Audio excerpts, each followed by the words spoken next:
JP, sino-sino ang mga opisyal ng gobyerno ang sinampahan ng reklamo ng Manibela? Aga ang sinampahan ng kaso ng Manibela sa Office of the Ombudsman ay yung mga opisyal ng gobyerno na pangunahing nagpapatupad nitong Public Utility Vehicle Modernization Program o PUVMP. Nagsampa nga ng reklamo ngayong umaga ang transport leader ng grupong Manibela na si Mar Valbuena sa Office of the Ombudsman.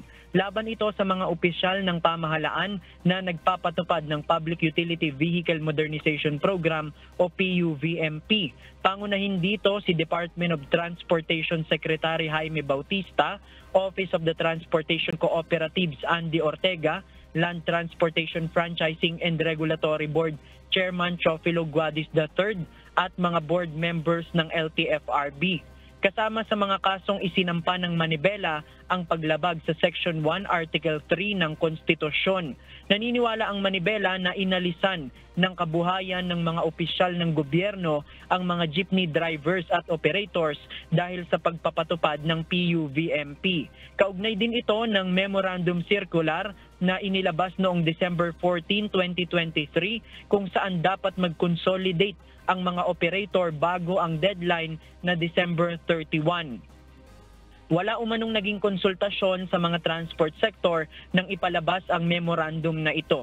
Ang hiling ng Manibela sa Ombudsman ay masuspindi muna ang mga opisyal ng DOTR kapag didinggin na ang kanilang kaso.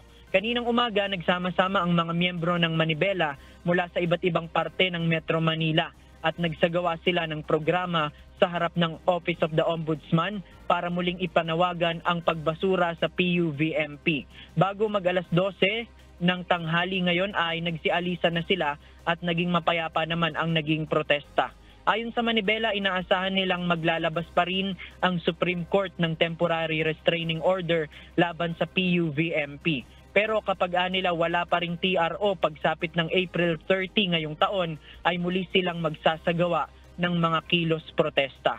Sa ngayon, inaabangan pa natin aga yung magiging tugon naman ng transportation officials hinggil nga dito sa mga kasong isinampa laban sa kanila. Yan muna ang ating latest live. Balik sa iyo, Aga. Alright, maraming salamat, JP Nunez.